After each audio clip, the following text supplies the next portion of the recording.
Alright. Episode 1, The Lost Turnabout. Again, I'm not gonna do voices, but you do have the chance to make me do voices for 5 minutes if you unlock it with your deck bucks. But for the most part, we'll just be reading it. So let's go.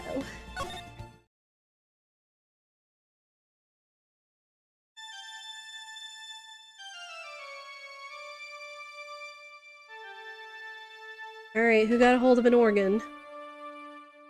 Ugh, how did I get into this mess? You tell me, Phoenix. That's far enough. You can't run forever. Mr. Phoenix, right?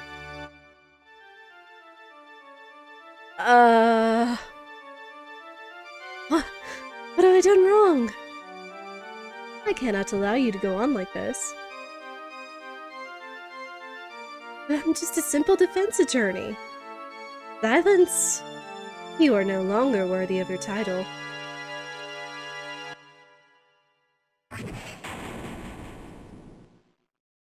Oh?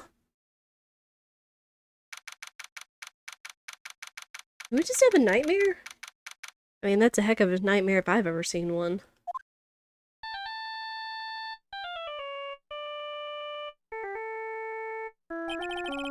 What a nightmare, yeah. That doesn't sound like Phoenix's phone. I bet it was this ringtone that caused it. I really shouldn't be dozing off right before a trial starts anyway. Huh? Looks like they hung up. Ah, good. I finally found it.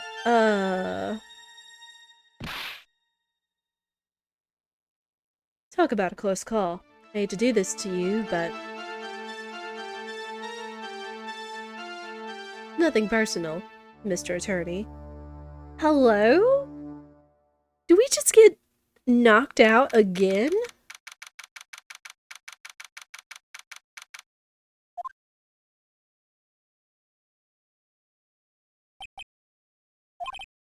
Ouch, my head. It's throbbing.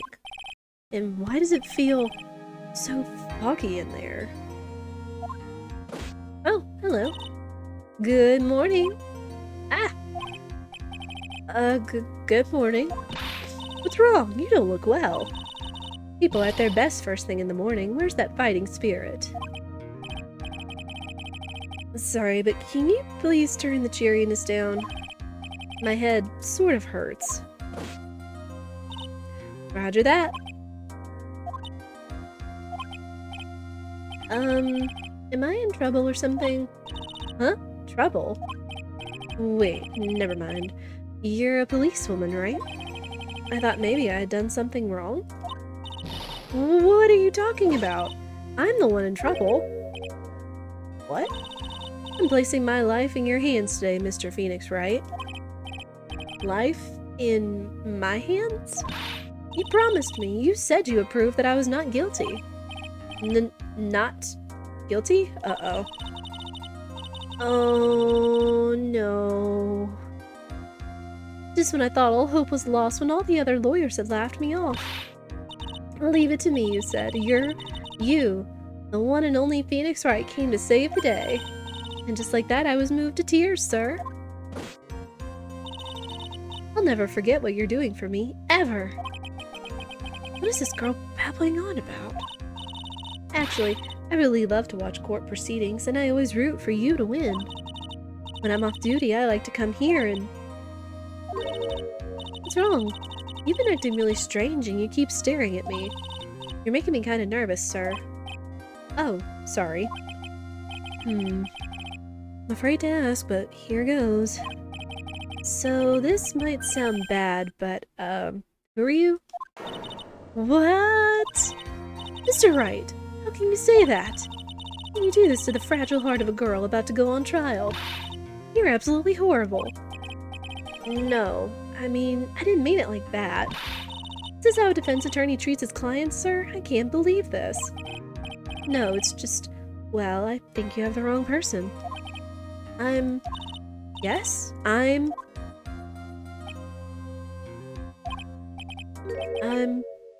who am I? Why am I drawing a blank? Oh no. That smack over the head with the fire extinguisher gave Phoenix amnesia. I almost said insomnia, whatever. The trial will begin shortly. Will the defendant and her lawyer please proceed to the courtroom immediately? The trial's about to start. I'm counting on you in there, okay? Uh-oh. I guess I must have amnesia. Let's see. What can I piece together? From the sound of things, it's probably safe to say that I'm a defense attorney. And that girl, I said I'd prove her not guilty. Can't believe I made such an irresponsible promise. And if you had your memory. Someone please. Tell me this is just a bad dream. Why do I get the feeling this is one dream I won't be waking up from? Goop.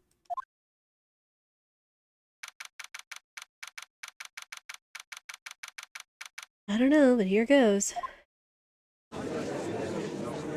Oh, good old pain. Court is now in session for the trial of Maggie Bird. The prosecution is ready, Your Honor. What is it, Mr. Wright? Are you talking to me? Do you see any other defense attorneys here? Guess not. Now then, are you ready?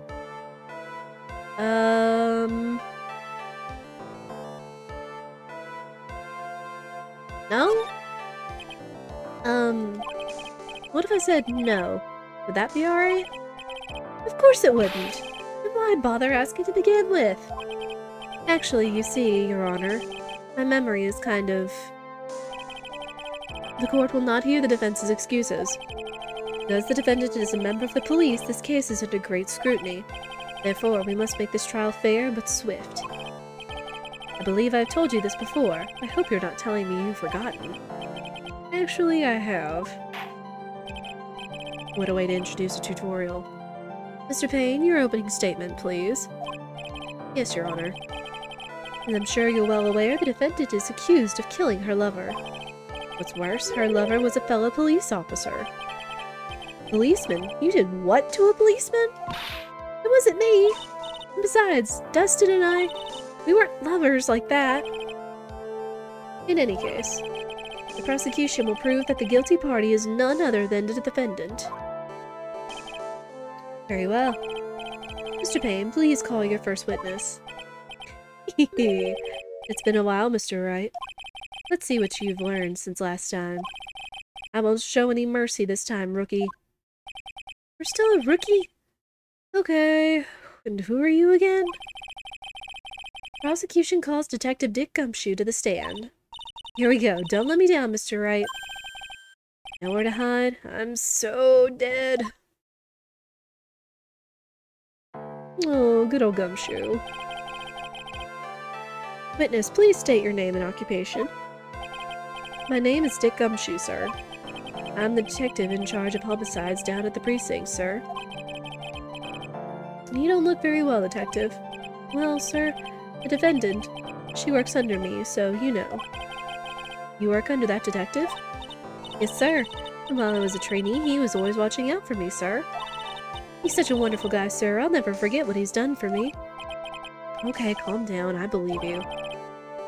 Detective Gumshoe, please describe for us the details of this murder. Yes, sir. It happened at the park near headquarters, Expose Park. That is a name. The victim was one of the local cops, Dustin Prince. Fingerprints. He was pushed down from the benches on the upper path, sir. The landing beat his body up bad and snapped his neck. The details are listed in the report that was distributed yesterday. Ah, yes. This autopsy report, correct? Why do I not remember getting a copy? I see everything is in order here. Even the estimated time of death is unusually well documented. The victim's watch stopped from the impact of the landing, sir. Results of the autopsy confirmed the time of death. If I may, Your Honor, the prosecution would like to submit this photograph. Very well. The court accepts it into evidence. Okay. We have a little bit of evidence. Now then, I recall at yesterday's preliminary hearing, a very important piece of evidence was brought to our attention. Yes, Your Honor. Yes, sir. Yes, I guess? Mr. Wright, is your head on right today? There was a very crucial piece of evidence found under the victim's body. Was there? Have you lost your mind? Well, actually, it's just nerves. Give me a second.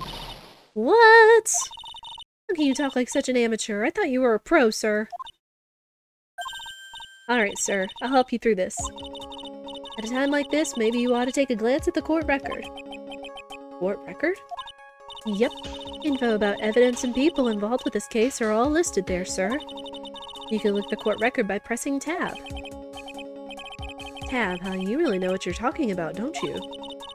It's too bad I'm a cop, right? Just think, I could totally be a legal aid instead. I mean, after this, you might want to be. Mr. Wright. Yes, Your Honor? Court is in session. Save your chit-chat for later. Sorry, Your Honor. Well, I guess I'd better check the court record and see what I can find. What was it again? Tab? Alright, Mr. Wright, let's see if your notes are in order. What was the piece of evidence found underneath the victim's body?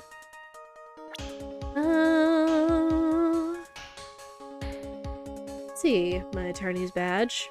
Again, we do still have badge active in chat in FrankerFaceZ, so if you want to spam badge for giving hints or encouragement or whatever, you can certainly feel free to do so.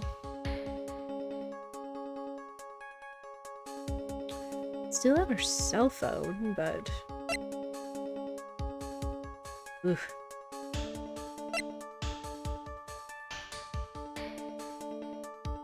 Nearsighted lenses.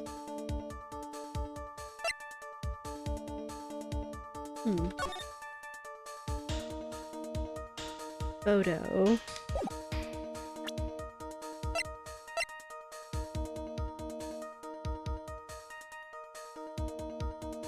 Okay, so it just gives the details. We have profiles too. Okay, client or the defendant, victim. Oh, Winston Payne is 53. I'm generally bad at getting his points across. Oh, and Gumshoe's 31. Okay. Back to evidence. Oh, okay. Found under the victim's body, so now we know what was there. It was a pair of glasses. That's simple, Your Honor. A broken pair of glasses. That's right.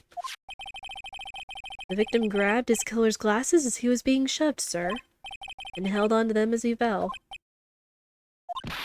Hey, why are you giving me the evil eye? Those glasses you're wearing. Yes, this is my spare pair.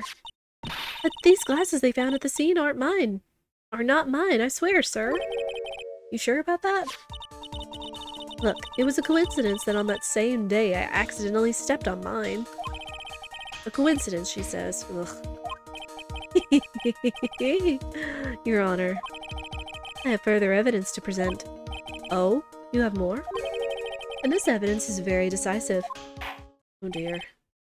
Very well. Let's hear from our witness about this evidence. Oh dear.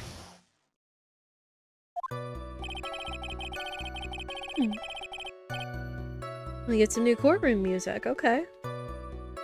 There's something even more incriminating than the glasses under the victim's body, sir. During his date, the victim was pushed from the bench area, and he managed to write the culprit's name on the ground where he landed.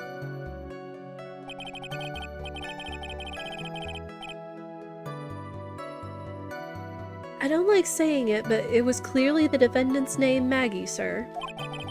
With this piece of evidence and the glasses, it's hard not to say she's the culprit. Pardon?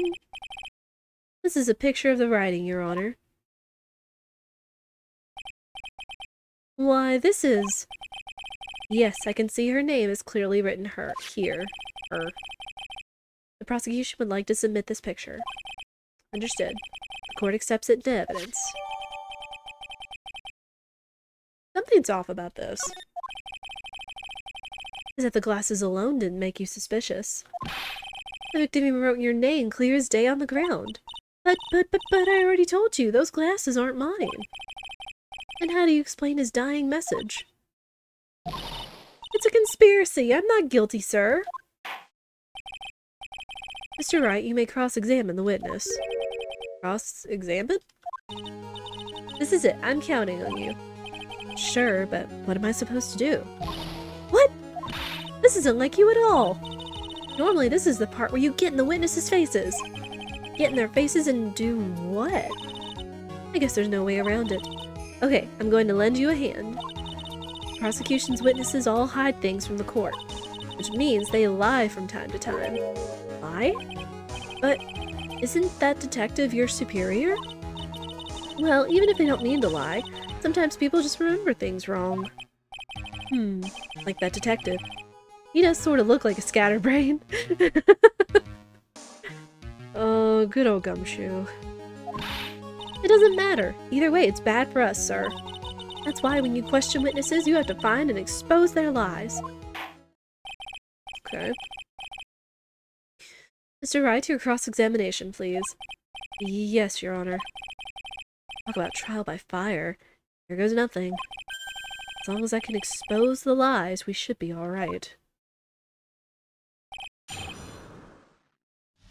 So, they're saying the decisive evidence was the victim writing the name on the ground.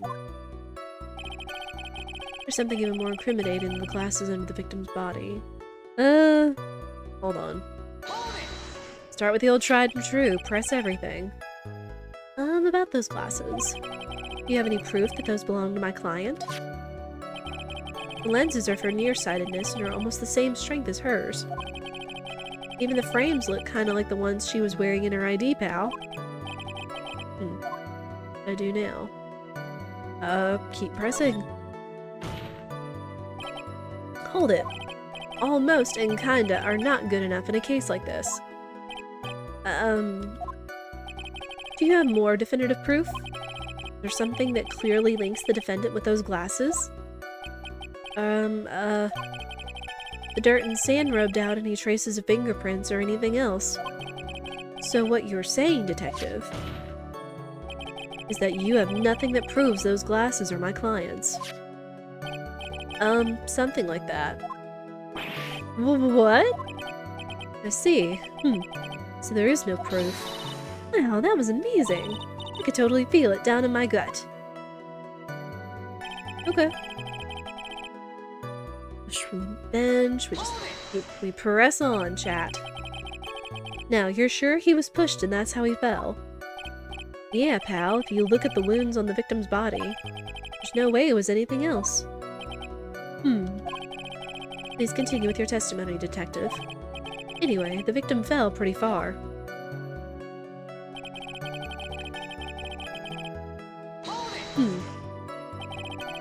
The culprit's name? Yeah, I was surprised too.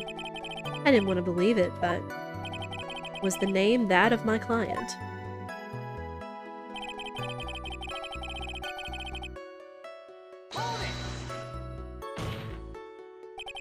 Are you absolutely certain? Sorry, pal, but that's what it said. It's a picture of it. No matter which way you look, it still says Maggie. He's got a point. Hey, hold on. Huh? Don't holler at me. I know the picture's in Maggie, but when she mentions it, something does feel kind of off about this picture. That's how you know you found a contradiction. Now hurry up and present some evidence. So that's what spotting a contradiction feels like. Better check the court record again.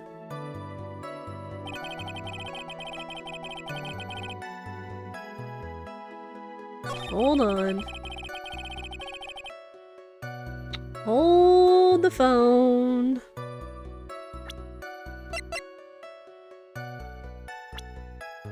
Oh, we can present profiles too. That is not my client's name. I guess at the very least, if they knew each other, if they were dating, he would know how to spell her name, right?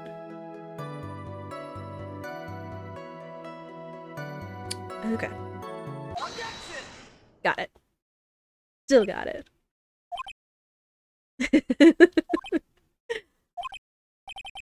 Whoa, what is it? Also, a reminder, you do have a new follower emote in chat if you so wish. We have a Bullseye 2 and Lawyer. I wanted to retouch up the old Lawyer emote to make it just kind of a little cuter and such, so you have that. If you're following, you do have the Lawyer emote if you wish to use it at any time that Phoenix exclaims throughout the trials, so enjoy it. What is it?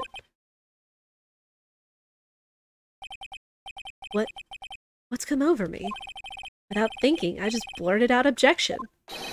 And I yelled it at the top of my lungs, finger outstretched, ready to take on my opponent. What a rush. Detective Gumshoe. You talking to me, pal? Please state the defendant's name for me. What are you trying to prove with this futile exercise, Mr. Wright? You'll see, this is a very crucial line of questioning. Actually, Mr. Payne, you can answer. The defendant's name, if you please. Where is this ridiculous question coming from? The defendant's name is Maggie Bird. Nope. I think someone needs to check the court record. What? It says right here that it's Maggie Bird. Ah! It looks like the bird caught the cat napping. What's going on here? I have no idea. I have no idea either, sir. As you can see, the victim did indeed leave a name, Maggie. However, the defendant's name is actually spelled Maggie. This is a blatant contradiction of facts. Oh! How about that? I hadn't even noticed. She's your subordinate, dude. But maybe the victim didn't know how to spell her name correctly. Shenanigans. May I remind you that it was you who said the defendant is accused of killing her lover. If they were truly lovers, it would be impossible for him to not have known her name. No! Yes. This is very true. Mr. Payne. Yes, Your Honor? Are you absolutely certain that the defendant and the victim, Dustin Prince, were in fact lovers?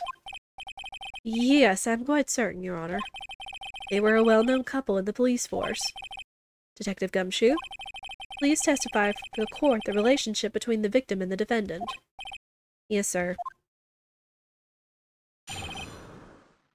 Okay.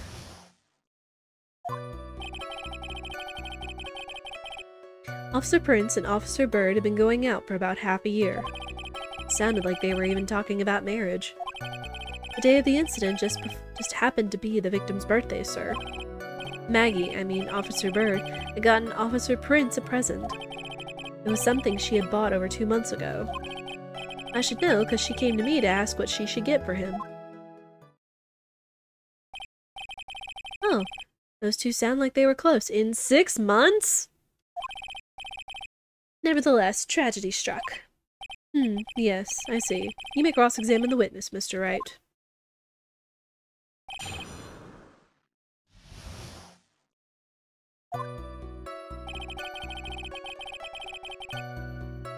Alright, just press everything. How do you know about this? Every year in March, we have a training camp for us cops. Officer Bird was a rookie at the time, and she and Officer Prince seemed to hit it off. We got close, I take it. Actually, I was supposed to go too, but I couldn't pay the deposit for the trip, so I didn't. Oh! Only I had gone on that trip. What is it? Oh, nothing, sir, really. Anyway. Does Gumshoe have a crush on Maggie?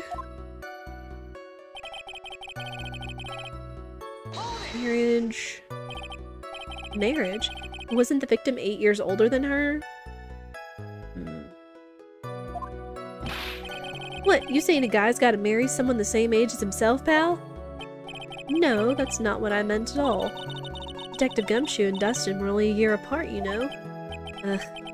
think this fella has a ways to go before marriage. Mind your own business, pal. Oh. Nice achievement. The day of the incident just happened to be the victim's birthday, sir. The day of the incident, you mean September 6th?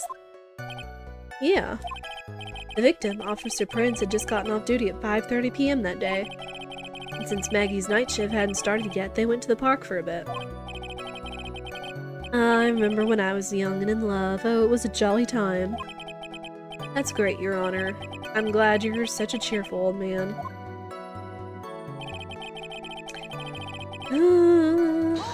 Do we know what that present is? You seem to know a lot about the defendant. Well, that's because, I'm her boss, and I've got to watch out for my subordinates. You didn't even remember her name, Chief! But even what she was going to give as a present, isn't that going a bit too far? Hey, pal, watch what you say. I know everything that happens under me, so if someone so much as scratches their... I really don't need to know that much. Mr. Wright, please refrain from badgering the witness. I agree. Even if this witness has a crush on the defendant. Oh, even the judge calls it out. That should not be the point of discussion at this time. Whoa, wait a second. Why are we talking about this? It's all your fault, pal. You're guilty, guilty, guilty. I should have you arrested. I think the good detective is about done here. 2 months ago. Over 2 months ago. Yep, she's a very considerate woman, pal. So, what was this birthday present? She got him a glove. A single glove? Why would she only give him one? Actually, Your Honor, the glove in question is a baseball glove. Oh, I see, a baseball glove. Officer Prince was a huge baseball fan. Baseball glove. I need to know about this. Just now, I believe you said that the present was something she had bought over 2 months ago. Yeah? Are you saying she bought the glove at a store that far in advance? Nah, nothing like that, pal. Then what is it like? She ordered it. It was custom made. Wow. Custom made? The glove was custom made? Yep, that's what I said. So the glove was custom made. Your Honor, I really don't see how this glove is related to this case. Yes, it would seem that there is a little relevance. What do you think, Mr. Wright? Do you think this glove is really relevant to this case? Of course it is! The whole reason they met up. I don't know where this will lead me, but... Of course it is relevant. That glove is the key to this whole case. Yes, bluffing to the max! Now this is the Mr. Wright I know. I'm so happy you're back, sir. I was wondering how long it'd take. This is great! Pressing people. Feels like I've done this before. If I used to do this to squeeze information from even the most tight-lipped people. Very well. You are that convinced, then let's hear some more about the matter. Actually, I brought the glove with me today, and you didn't want to submit it as evidence? And? Why didn't you say so earlier? Hurry and show the glove to the court. Well, I didn't think it had anything to do with this case. Anyway, this is it, sir. That is a bright yellow glove.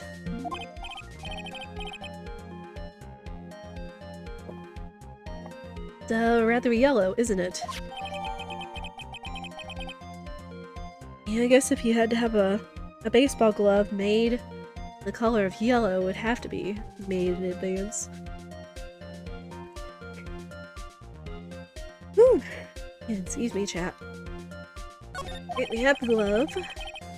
Officer Prince really liked the color yellow. And that's why you had to special order it?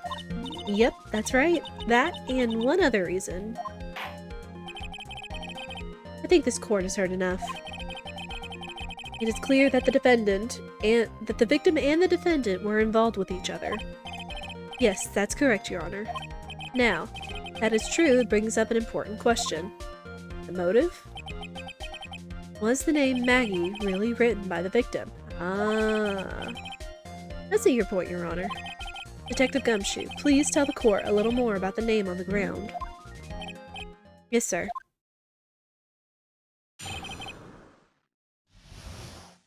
It always comes to whenever it feels like you're reading out a bunch of lines or speaking a whole bunch. So it's like, it always like just rattles your throat and your vocal cords and everything. And can't help that with all the temperature changes we've been experiencing here with spring.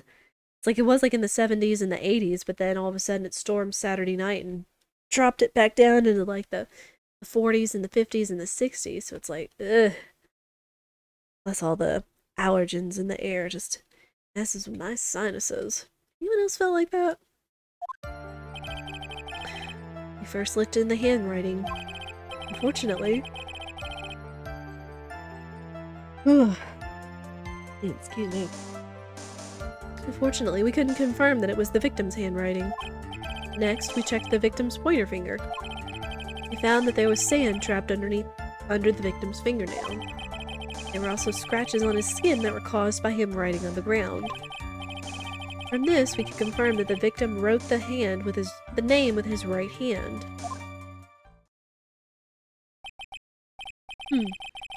Yes, a perfectly logical conclusion. Now then, Mr. Wright, you may cross-examine the witness. Thank you, Your Honor. Alright.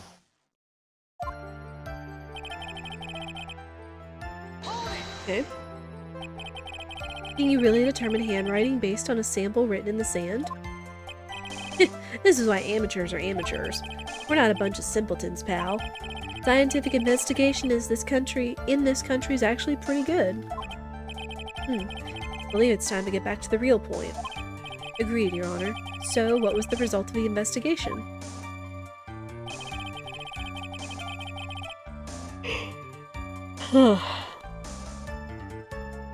Excuse me. I'm wondering if it might have been that spaghetti I made for lunch that might have made me a little yawny.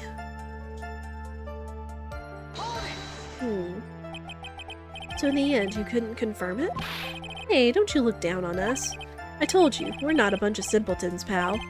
Everyone knows you can't find out everything you want with scientific investigation. I've never heard that before. Me neither. Nor I. I never heard anything like that at the police academy, sir. Okay, so I made it up. Anyway. Okay. His pointer finger? You know, the one you're always pointing and waving around in people's faces. Don't tell me it bothers you. Every time you do it, I have a mini heart attack. It's like you're trying to kill me, pal. In any case, you examined the victim's index finger, correct? Yeah, we figured there should be something on his finger if he had been writing in the sand. And the results? Oh, sand. And what does that prove? Well, it proves that he did write that name with his own finger. Yes, which explains why there was sand stuck under his nail. I guess he's right. And there's more.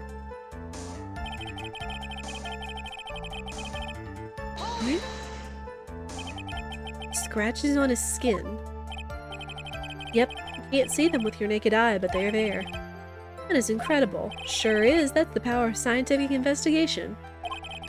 They're so small that we had to use a magnifying glass, like a really strong one. Got that really scientific sounding name. Mean a microscope? Yeah, that's it. We used one of those and that's how we found them. Can't believe this guy doesn't know what a microscope is.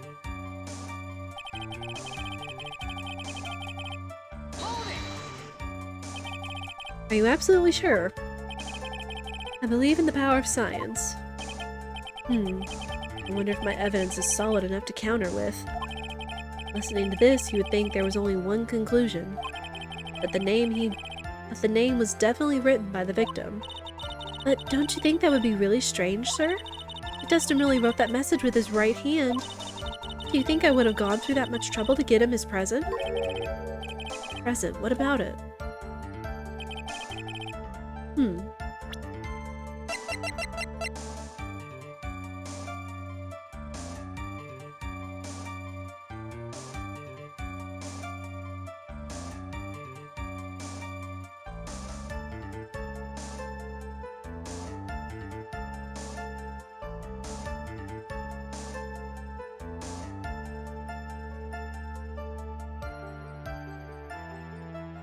Wait a minute. Is this a glove for a left-handed throwing person? Because normally you wear the catching glove on your non-dominant hand, if I'm correct. I know the basics of baseball. Because you throw with your dominant hand. But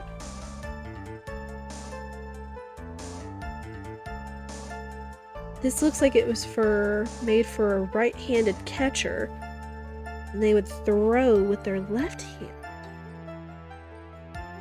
So he was left-handed. But then it doesn't say that.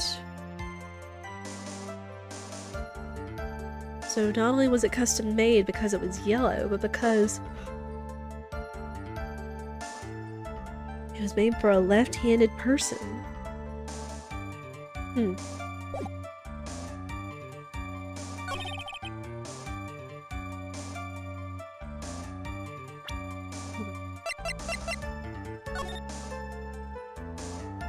Okay.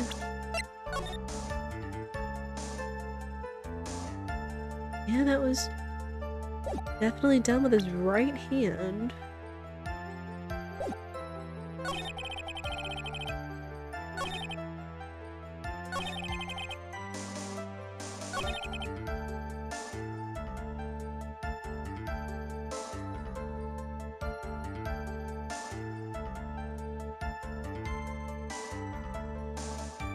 We got all the information from this, right?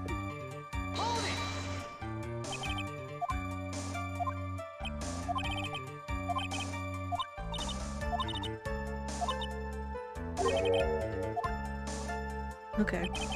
You just have to observe.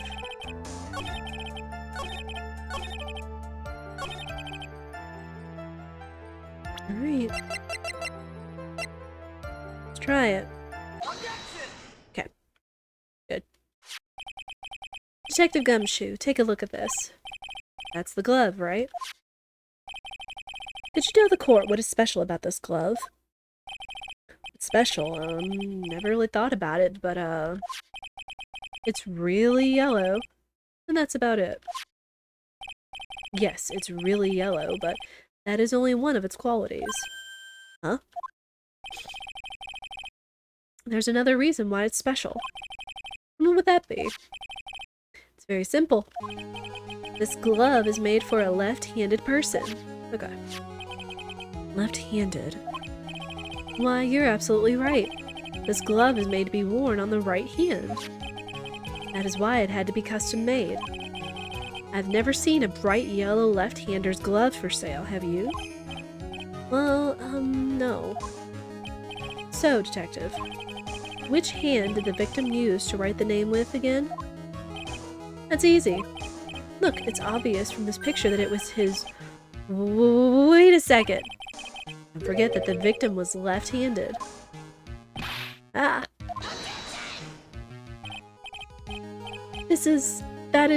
I'm just... Overruled. Mr. Wright, I would like to know what your line of reasoning proves. There's only one conclusion that can be drawn. A left-handed person could not have written a message with his right hand. Therefore, the person who wrote the name Maggie could not have been the victim. Ooh. It's getting interesting now. Order. Order! When you think about it that way, then yes. It is not possible that this name was written by the victim himself. And that means Maggie is... No. It's not possible! Mr. Payne. Yes, Your Honor. The evidence the prosecution has presented has failed to prove the defendant's guilt. In fact, I believe you have proven her to be innocent. No! Alright, you did it, Mr. Wright. Whew, I feel like I can breathe again. Seems that we have reached the conclusion. You did a fine job once again, Mr. Wright. Me, Your Honor? Well, thank you, sir. See, you got complimented by the judge again. You're really good. And that's why you can't give up being a lawyer, sir. Are you joking? I'm more than ready to retire. I will now announce my verdict. This court finds the defendant, Maggie Bird. No, not yet. Excuse me? I mean, please give me a few more minutes, Your Honor. What is the meaning of this, Mr. Payne? The prosecution is not finished yet. What do you mean? We would like to call our next witness to the stand. What? Yeah, exactly. And what did this witness witness? The moment the victim was pushed to his death. What's more, he saw the very face of the culprit. What the heck?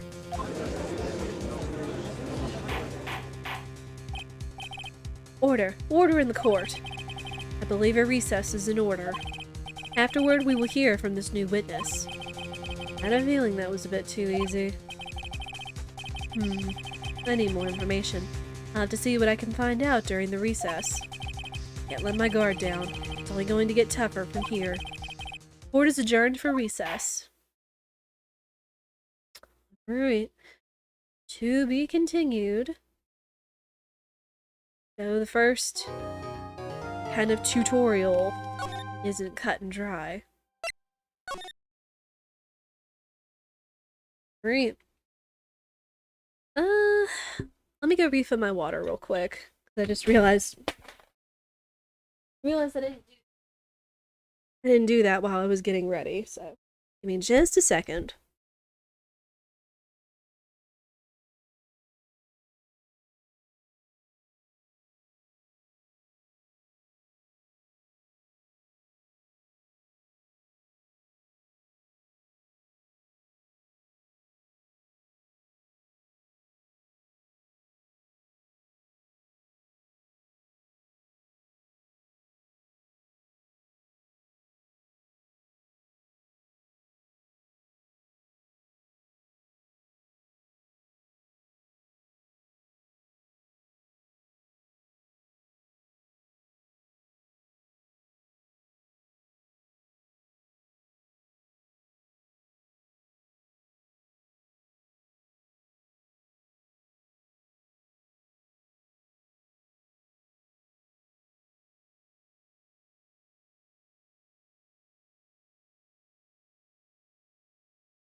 Alright. We are good.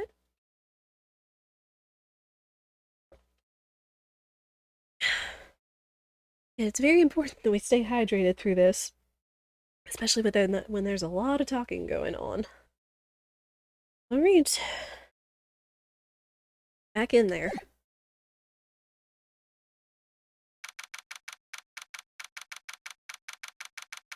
I mean, at the very least, Phoenix seems to be picking back up where he left off. Amnesia? I can't believe my lawyer's trying to defend me in such a state. It's not like it was voluntary. Why didn't you tell me, sir? You didn't give me a chance, lady. I'm sorry I didn't mention it to you. Oh, I know what to do. I heard you can fix something like this with a really strong shock to your system. Come on, lower your head a little. Maggie kick should be all you need. Let's not. No, thank you. No. I think I'll pass on this one. Come on. I'm sorry. Whenever I see someone in trouble, I have a hard time leaving them alone. I tend to stick my nose where it doesn't belong and try to tackle everyone's problems. Well, my head's one problem you won't be tackling today. Well, we're here to solve your problem first. We can deal with mine later. Now, do you think you could fill me in on a few things? Of course, I'd be honored to. Well, I guess we'll start with my name and then I can tell you about me. No, no, no, that's okay, really. I think I know you and your name pretty well by now. I was wondering if you could help me figure out a few things about myself. So, my name is Phoenix, right? What a weird name. Ha, ha. Key, thank you so much for the raid. How was your stream? How are the games? Welcome in, everyone. I do hope you are doing well. We are picking back up with the Phoenix Wright series and jumping into Justice for All. We're in the middle of Case 1 right now, which isn't as cut and dry as the first one is, especially considering Phoenix has amnesia. So, should be a lot of fun. Good on the last chapter of Battle Chef Brigade. Nice! I do hope it's still continued to be enjoyable. I remember there was a time that I got hung up on one of the levels when playing it, but it was still a really enjoyable game, for sure. And thank you so much for the raid, it means so much. Also, just as a reminder, if you are following, you do have access to the little emote to this side over here. Bullseye21 Lawyer. It is a follower emote, so you can use for interjections or objections or hold it's or whatever you may please. We also should still have hold it, objection, and badge available for usage throughout this playthrough. It should be a good time. Yeah, welcome in, Key. It's good to see you. I hope you've been well. And hey, Mike. Hope you are having a good Monday as well. Alright, but yeah, basically I'm just going to be doing what we usually do with these games, just reading out the lines. But if you do want me to voice act, you do have the option to do so with your duck bucks. Serious, you really don't remember. I'll tell you what, sir. You can have this back. Maybe it'll help. This is a business card? I got this from you. It's my most prized possession. What? It's going okay. Computer is being funny, which worries me. Gotta run diagnostic later. Oh no! That's never fun. I'm sorry, Mike. I do hope it can be resolved swiftly and quickly. Very nice. Thank you for using your duck bucks for voice acting. We'll use it when we get back into the courtroom. And then I'll be sure to set a timer for 5 minutes. But I'll try to do it better with like transitions and stuff. Because I know like this is going to be a short segment, so. And then we'll get back into the courtroom. Timer. Alright. We have 5 minutes, so when we get back in, we will start the timer. You can borrow it for now, and please give it back, okay? Okay. There's some numbers written on the back. Oh, that's your cell phone number. Yes, for now, we should stop talking about me and start talking about this case. This case? Yep. Can you think of anything that would be helpful for me to know? What can I tell you? I can't think of anything other than the incident with that cell phone, but... Cell phone? Yeah. Your eyes lit up when we talked about it at the detention center, sir. Hurry up and tell me, then. This might be very important. Okay, roger. It was on the day of the crime, just before 6 p.m. I picked up a lost cell phone while on a walk with Dustin.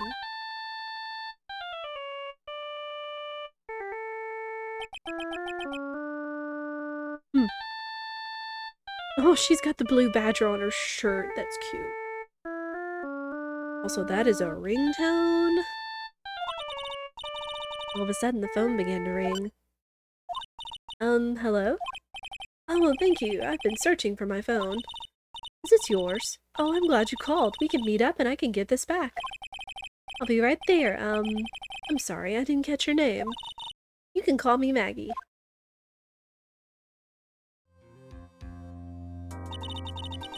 We agreed to meet up at 6 p.m. Dustin and I waited for the person to show up, but they never did. So where's the phone you found now? I gave it to you yesterday. Huh? Me?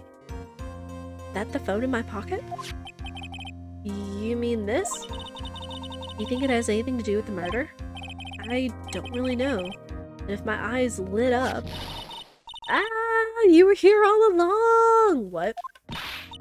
You're so mean! Hiya! I called you a million times, but you wouldn't pick up. When I went to check in the courtroom, everyone had already left. Maya's back. Ah, now who in the heck is this?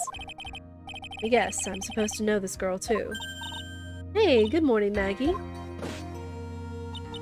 And a good morning to you too, Maya. So, how's it going? Is there a word for worse than abysmal? Oh, and what if I said that everything will be fine? That's right, it's Maya to the rescue with the ultra-decisive, super-important evidence. Here you are, Nick, the thing you wanted me to bring. Huh? Oh, thanks. What the heck is this, a list? It's about 20 people's names and phone numbers written on it. It was kind of tough, but I managed to dig up some dirt. Looks like these guys are up to no good. No good? As in... There's a group of con artists the police are currently investigating. I think these guys are members of that group. How would a group of con artists pop up in a case like this? Don't look at me! And where did you get this list from in the first place? What? Don't you remember, Nick? You're the one who asked me to look this up yesterday. Oh, is that right? These numbers were in the memory of that phone Maggie found. So that's where they're from. You're awfully forgetful these days, Nick. I hope I never get to be a forgetful prune like you. I beg to differ. I don't think your age gap is that big. Maya, actually Mr. Wright is. Mr. Wright, recess is now over. Please bring the defendant and return to the courtroom immediately. Oh, oops. Guess you have to get going. We can talk about you being old later, Nick. Wish us luck. Guess I have all the pieces now. Or less. All that's left is to put it all together. I'm not going to lose this. I can't.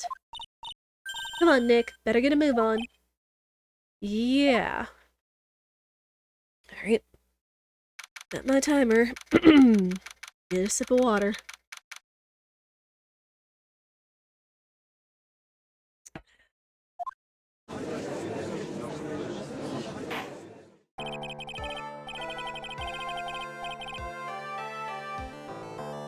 Court will now reconvene. Please call your next witness to the stand, Mr. Payne. Yes, Your Honor.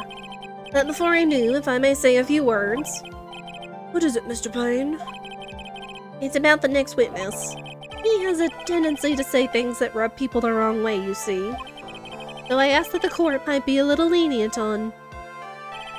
There is no need to give a preface. Just hurry up and call your witness, please.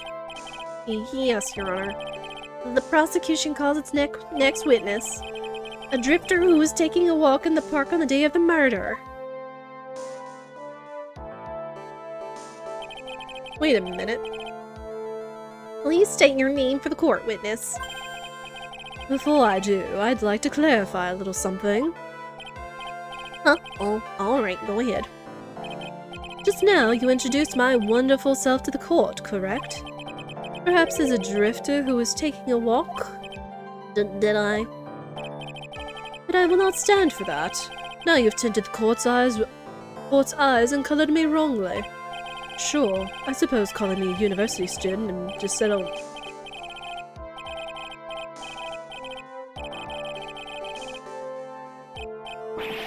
Yes, I understand. I'm very sorry. I will be more careful from now on.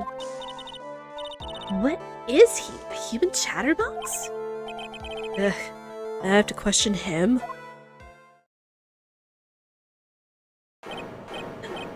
Fashion, cars, women, glasses, and of course university. First rates only need apply. Glasses? You aren't wearing glasses. That's enough. Your name, witness. Oh, is that how you want to play this? Using your power and influence to keep the young people down, I see how you work now. You old people and your dirty tricks, you thought you had me, but you thought wrong. I'm sorry, it won't happen again. Oh man. I forgive you. Alright, I suppose I can tell you my name. I am Richard Wellington, the drifting virtuoso with a PhD in drifting, as it were. Do you know somebody named Takumi with the panda-colored 8-6? Props if you get that. If you wanted to, you could call me a university student in transit. Ahem, Mr. Wellington. On the day of the murder, you were taking strolling through the park, correct? It would appear that you are attached to that word. If you must, then by all means. But I remind you that I am in no way a prepubescent boy out on a walk with Mommy. You must know I am... Anyway, please testify to the court with what you saw during your walk through the park. Drifting PhD. It might be a reference, I don't know. I just made one is all. See, you said it again, taking a walk. You know, you... What you witnessed will do, Mr. Wellington. Great, dude. I was at the park all afternoon, deep in thought about my life situation. I don't remember the time all that well, but I do believe it was past 6 p.m. All of a sudden, a police officer falls from above, right in front of my eyes. Without a thought, I looked up, and there I met the eyes of a charming young lady. Of course, I remember her sweet face. It was that of the pretty dependent there. The only other thing I saw was the banana that fell with the police officer.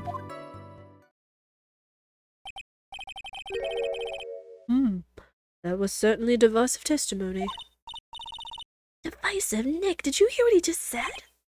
Yeah. That's all you have to say? How can you be so calm? Strange. My mind is very calm and clear. Maybe it's because I believe in my client.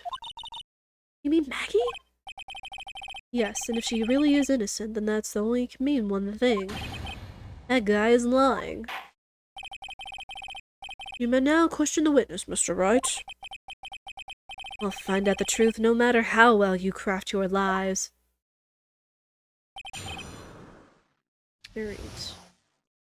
Since we read the testimony, we don't read the letters in green. Just any and all extra text. And as we do, we press. You were at the park all afternoon. You seem to have a lot of free time. That was very rude of you, but then again, what can I expect? That's what you get from a man who graduated from a no-name trashy university. Shh. Alright. There's your 5 minutes. Thank you for using them, Mike. Who is this dude?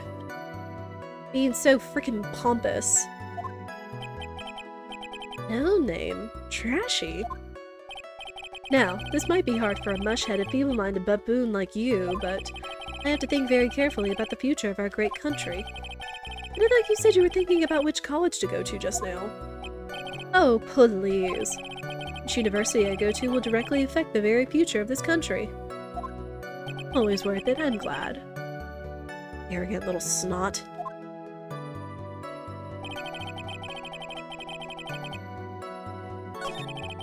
Oh, wait.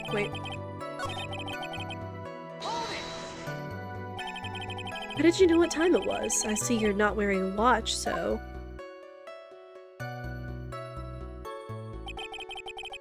Is that the best you can do? Do you think you can discredit me like that?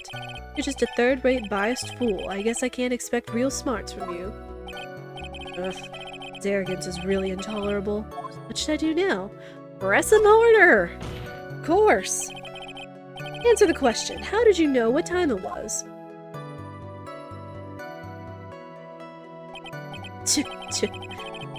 Can't believe I have to deal with a worm like you. You're just a shallow man who can always slam on desks and point at people for fun. I guess I don't have a choice. I'll try to explain it so that even a third-rate simpleton like you can understand. It was this little thing they call a clock at the park. Did you get that? Do you know what a clock is? It's a thing that tells you the time. As you can see, Mr. Wright, it's even in this picture of the crime scene. Oh, so it is. I looked at that clock and that's how I knew the time. But if you ask me, this whole concept of breaking time apart and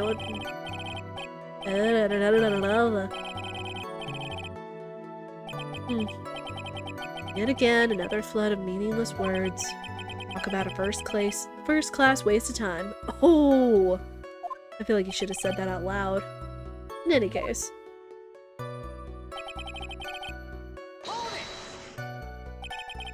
And how did you know he was a police officer? You obviously have no idea how powerful my detective's reasoning skills are. With one glance, I could tell just what kind of occupation he held. That shoddy do-it-yourself hairstyle practically... Oh, and I suppose it was also because he was wearing an officer's uniform. Shouldn't that statement have come first? Wow, that's pretty impressive. Hey Nick, do you think he's figured out what I do? Even if I haven't figured that out yet.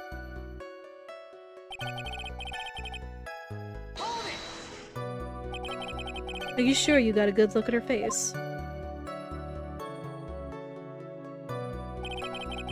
Animals have this thing called an eye, Mr. Wright. They use this eye to see things.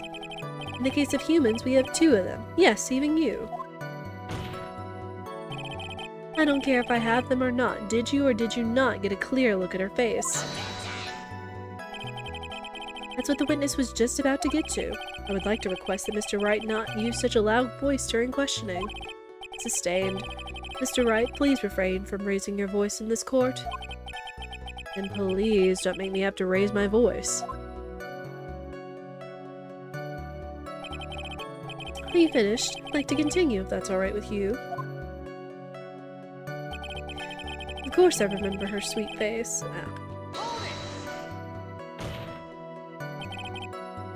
But you're sure you were not mistaken? Please, don't confuse your pitiful train wreck of a life with mine. Rude? I'm what you call a famous brand name product while you are only a cheap imitation.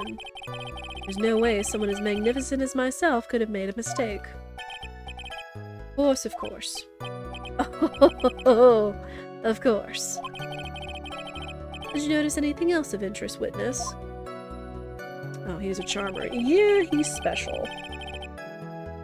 Especially considering it seems in the very beginning of this entire case that he smacked Phoenix in the head with a freaking fire extinguisher to retrieve whatever phone we had that was playing, whatever crazy Dracula's theme it was. I know it has a name, I just forget what it is. None of my musician friends are present, so. Banana. The banana? Well, it was actually more than just one, more like a bunch of bananas. What would a bunch of bananas be doing there?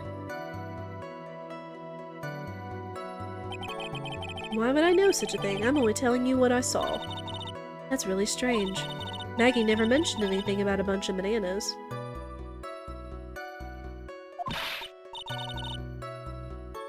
That's it, Nick. He's gotta be lying about the bananas. He could be, but...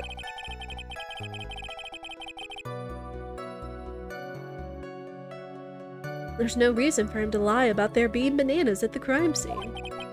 And what if it's not a lie? Well, maybe he thought he was seeing one thing and it was something else? If he mistook something else for a bunch of bananas, then that would be an inaccuracy. Think, Phoenix, think. My client is innocent. There's no way he could have seen what he says he did. It means if we can somehow show he's lying. Yeah, that's exactly what we need to do. That's right. She's got a sharp mind, but I just wish I could remember who she is. Everything okay, Nick? Can we not just, like, I don't know, lean over and tell her, hey, I've got amnesia, don't freak out, and then her not freak out? I think I know what bananas he's talking about. Oh.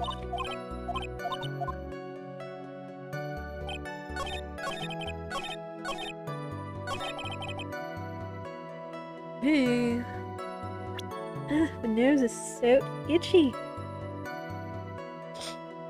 All these allergens and everything. Bananas, huh?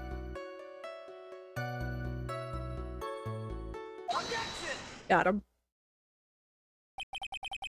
Mr. Wellington. I believe I have the bananas you saw right here. So you knew about the bananas too. Why didn't you say so earlier?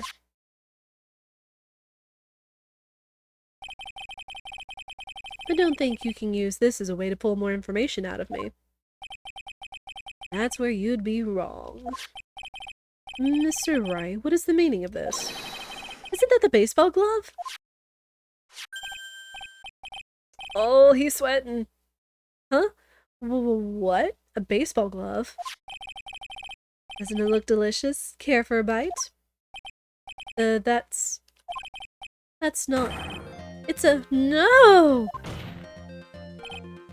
Your Honor, I think this proves one very important fact. This witness has bad eyesight. By the way, just how bad are your eyes? How? What? You? Why are you asking me about this all of a sudden? Your Honor, it is very simple to mistake a glove for a bunch of bananas. No, I don't think so. Objection overruled. You're one of those people. Yes, you know what I mean. Oh, he angry. You're like those people who confuse...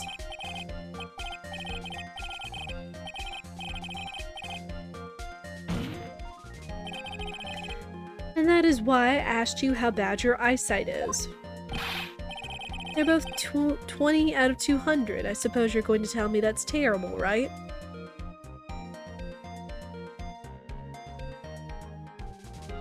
How bad is that?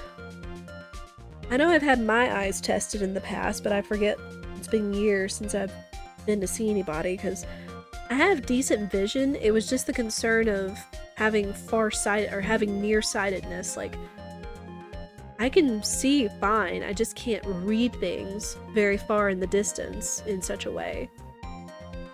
That was the one thing my mother was concerned about, hence why I had these.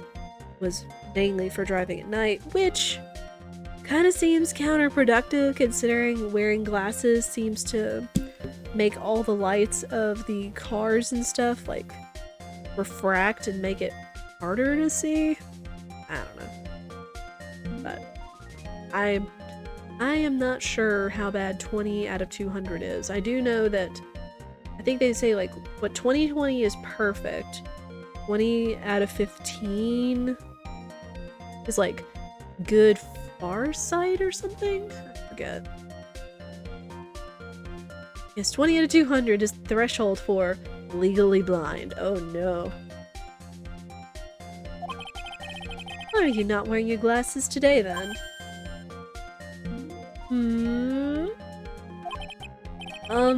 That's because I lost them recently, you see. Of course, I was planning on getting a new pair made right away. But you know, my glasses are no ordinary glasses, so to replace them... How about when you witnessed the crime? Were you wearing your glasses then?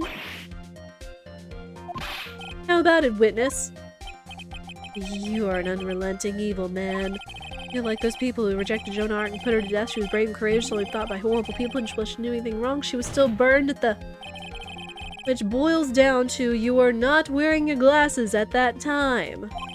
Therefore, the identity of the woman at the crime scene and that of the defendant cannot be proven to be the same by this witness.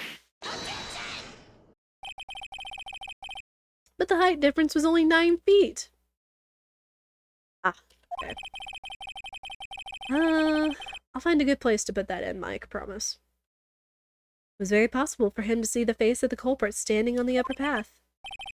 I don't know, 9 feet is still quite a thing. I mean, going back to my eyesight, like, I can still see, like, okay, again, my layout is, I'm here on the couch, have set up on the table in front, stuff here, mic here, and our PC and our two screens, essentially two 32-inch television sets, I want to say sit a good 4 to 5 feet back.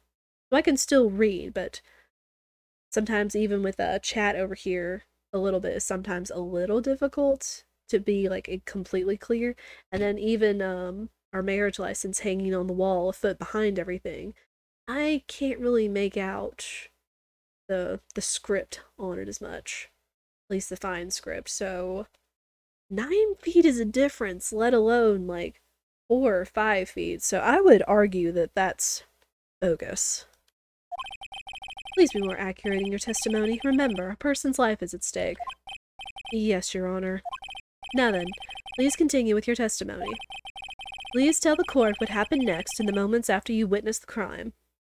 Okay, which should probably be a good time to restart the timer.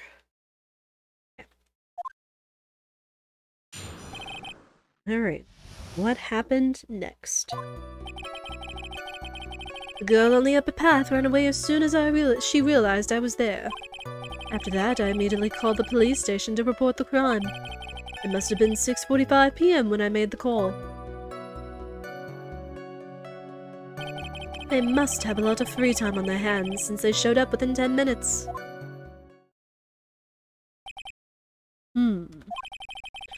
Now, the person who was on the upper path saw you and then ran away.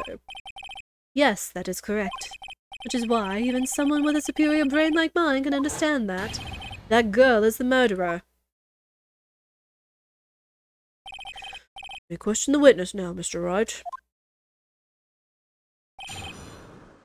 Alright, dude.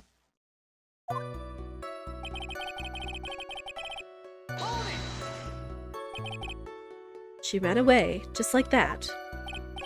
Yes, she did. She saw me and flew the nest like the guilty bird she is. Oh, I'm sorry. Was that pun too hard for someone who only got a third-rate education? Actually, it did take me a few seconds to get.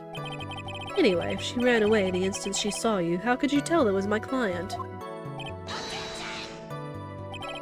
The witness has already answered that question. He has stated that the defendant is the culprit. That is true, Mr. Wright. Striking your question from the record. How can I get more information out of him?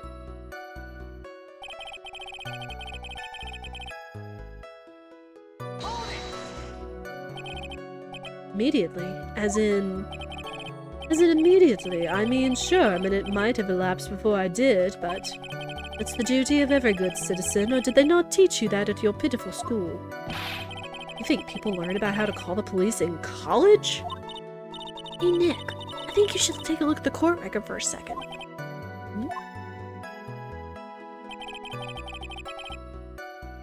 What was made? She mentioned the court record.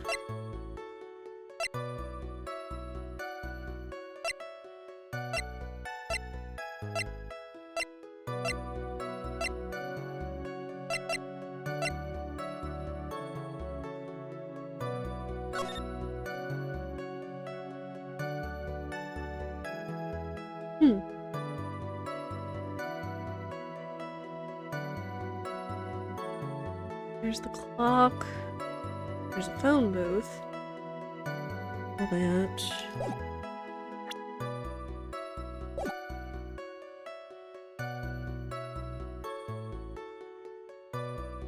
Oh, wait, if the time of death was 6:28 and you said you were right there when it happened, that's more than enough time. How do you know what time it was? A detective told me. You know which one I mean. The one with the jacket that makes him look like a dropout from a no-name high school. Hey pal, I graduated from a pretty good, top-ranked college. I don't believe this. It doesn't matter. I do believe I was mistaken on what time I called. And if I'm wrong, then that detective obviously doesn't know how to tell time. What? Why, you're just some lousy kid who... I think the court can see your point. Anyway, how did the police respond?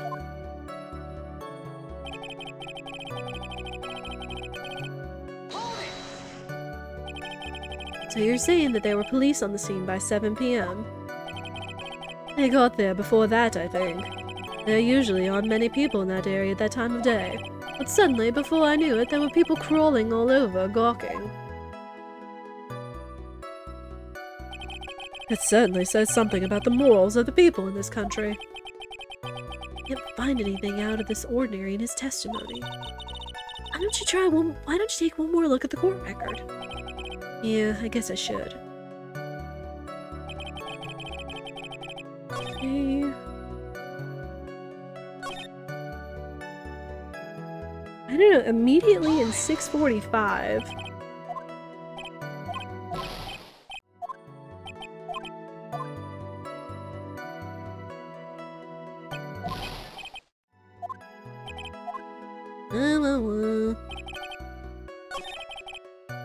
Alright.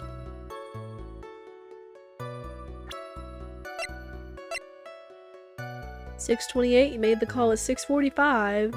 You did it immediately. There's some problems. I'll give it a few more seconds, just so once we did have some back and forth. Alright, dude. Got him. Mr. Wellington, would you please take a look at this? You mean the victim's autopsy report? According to this, the murder occurred at 6:28 p.m. So what of it? You said that you called the police immediately after the murder took place. However, by the time you called the police, it was already 6:45 p.m. There is clearly a 15-minute gap here. Do you deny it? Ah! I think this court would like to hear what you were doing during this 15-minute gap. Ugh. The witness was in shock at the time after witnessing a terrible murder. It's only to be expected that he would be a little dazed.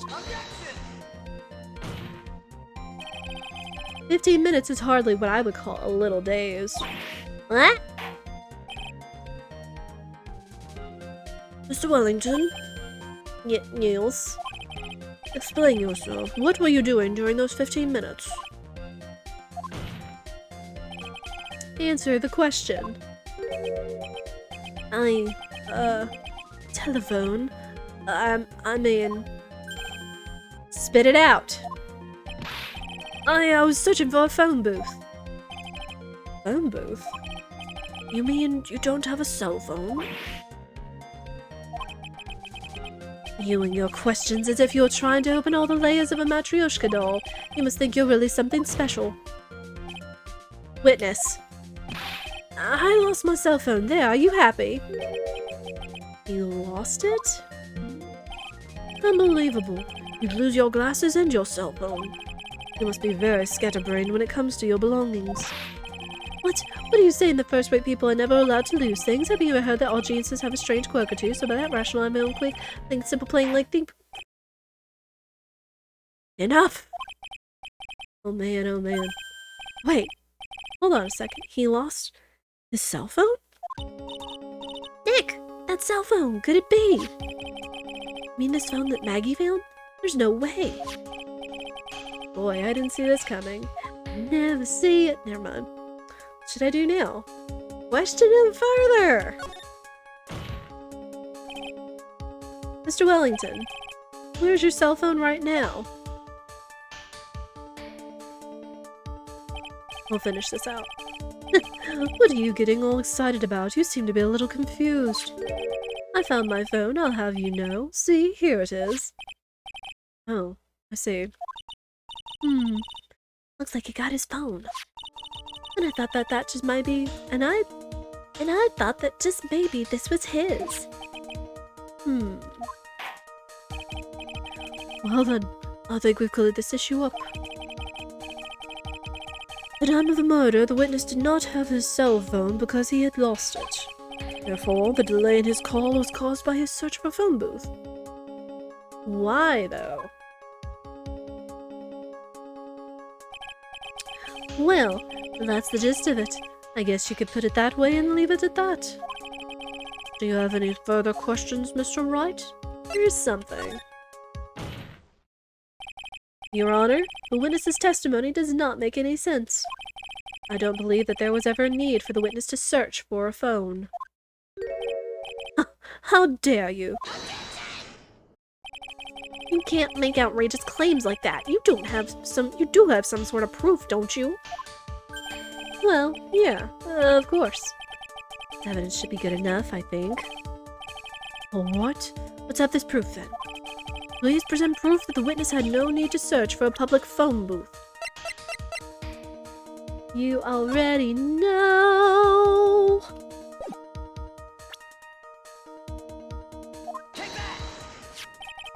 It's quite simple, actually. Please take a look at this. Crime scene photo? Is there a problem with it? Oh, there's nothing wrong with the picture. But if you don't understand my logic after looking at it, something is wrong with you.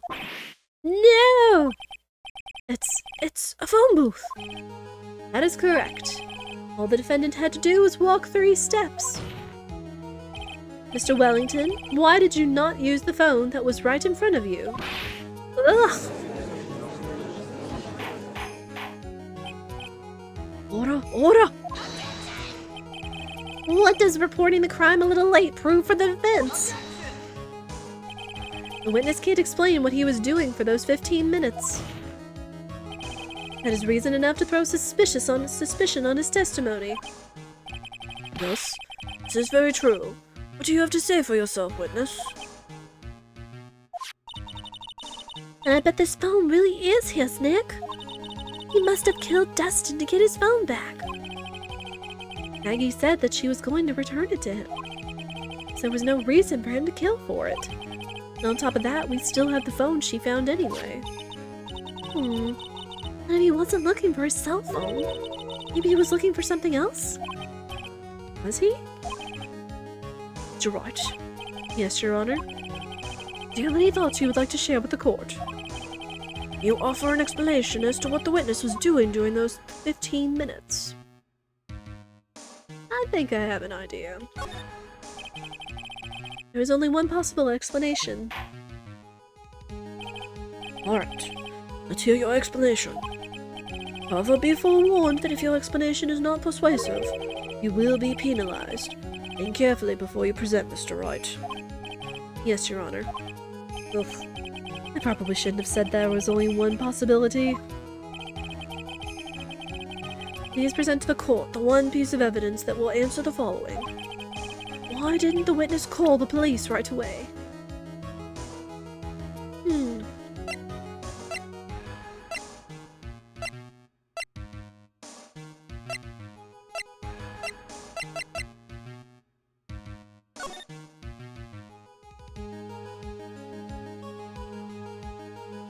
What if...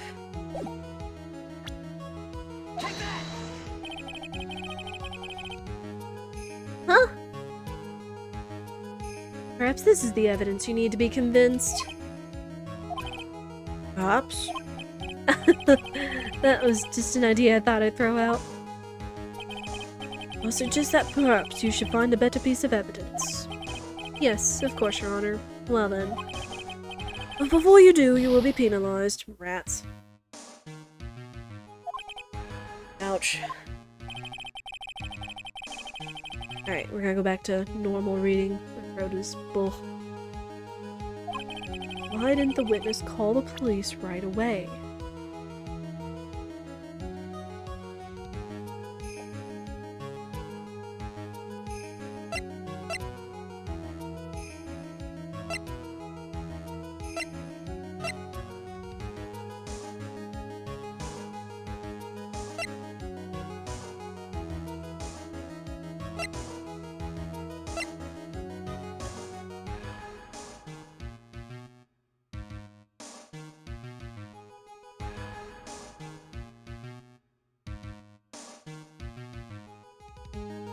Why didn't he call the police right away?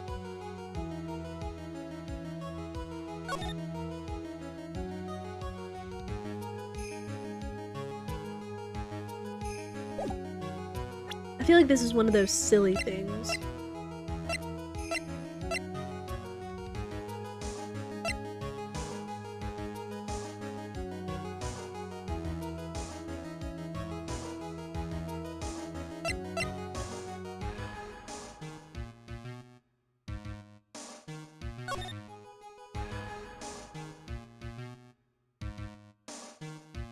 Okay, so if we're going to cast suspicion on him, possibly being the murderer, he didn't call them right away. because he wasn't down where he said he was, and if he pushed the officer from above, and he had to be up there, and it would have taken him time to get down there, aside from not seeing the phone booth. But it was because he wasn't where he said he was? Ugh. Dang it. Man, being penalized on case 1 right out the gate. Why didn't he call him right away?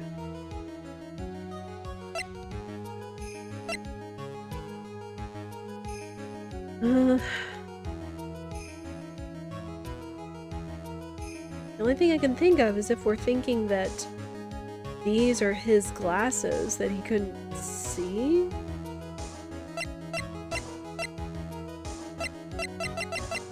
These are the only 3 pieces of evidence I feel makes sense right now, because he said he didn't have a cell phone.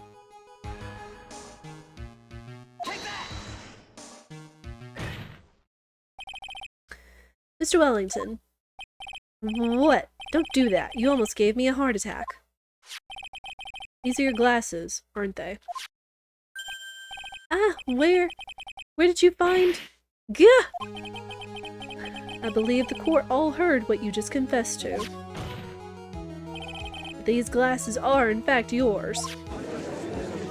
Got 'em. I'll tell you where they were found, Mr. Wellington. These glasses were found under the victim's body. Under the victim's body? That's what he said, Bunny Bread.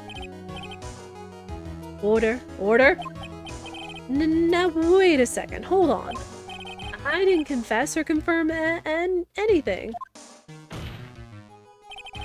Your Honor, I think the answer is quite clear here. As he fell, Dustin Prince grabbed the culprit's glasses. The culprit knew that he had to find his glasses and searched frantically for them.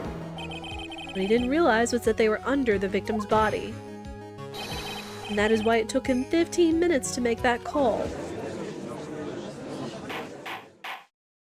This is my badge proving I'm an attorney, right? Badge is the answer for most things. Mr. Wright, are you indicting the witness as the real murderer? Of course, that is precisely what I am doing. Oh snap, let's go!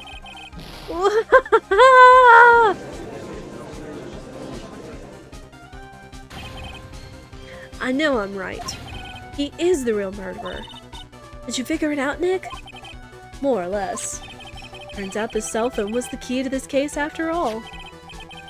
Anyway, now is our chance to deep six this guy.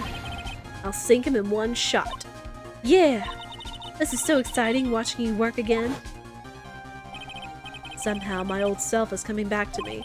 It's time to sink or swim. Everything rests on the edge of a knife. This is the moment I've been waiting for. Order! Order! Your Honor, the defense is making a mockery of this court.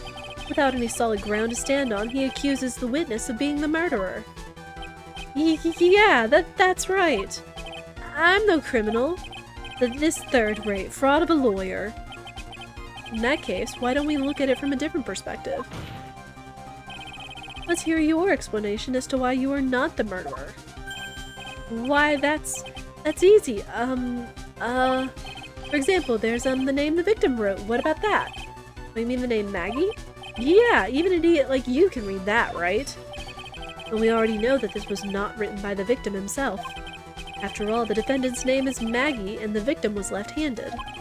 In other words, in order to make the defendant look guilty, the real criminal used the victim's right hand to write her name on the ground? But, wouldn't that mean that the real criminal was someone the defendant knew? Otherwise, how else would that person know her name was Maggie? That is a good point. The witness didn't even know of Miss Bird before this trial. Forgot.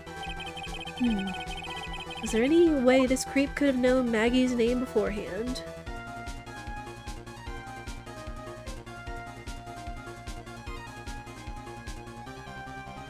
There's one way. There's one way.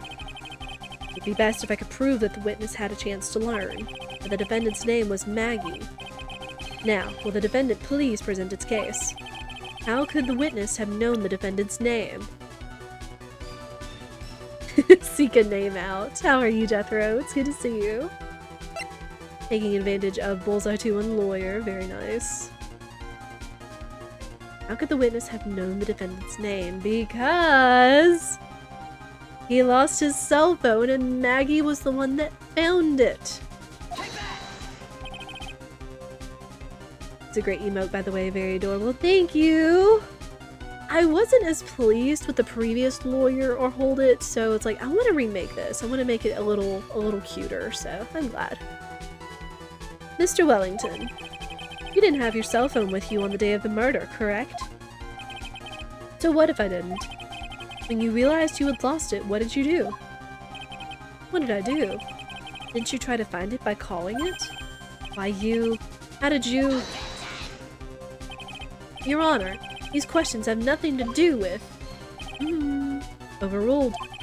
Mr. Wright, where are you going with this line of questioning? Do you think there is some relation between the witness's cell phone and the murder? I do, Your Honor.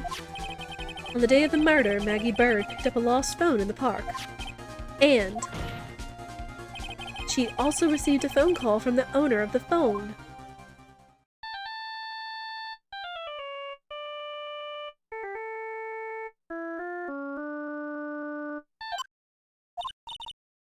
Hello?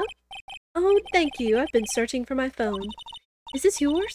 Oh, I'm glad you called. We can meet up and I can give this back. I'll be right there. I'm sorry I didn't catch your name. You can call me Maggie.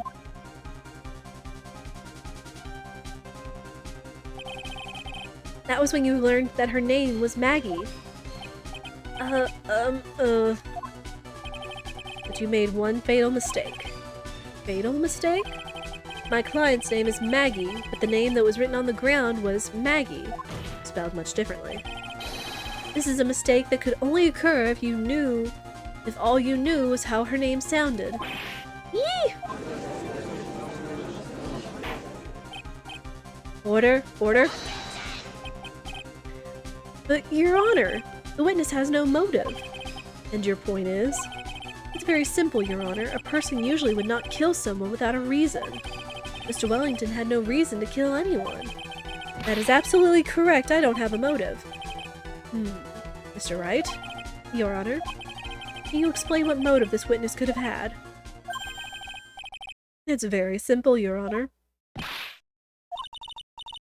Are you sure, Nick? I said I can't offer an explanation, then the trial's over, right? Yeah, but... Now then, please present to this court that the witness had a motive. Can't handle third-rate people? No, he can't.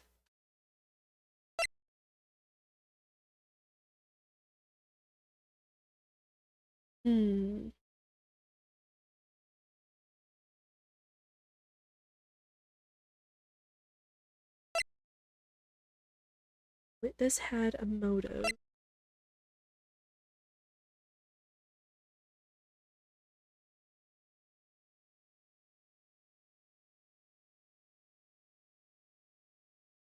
On the phone. Only thing he was concerned about was his phone.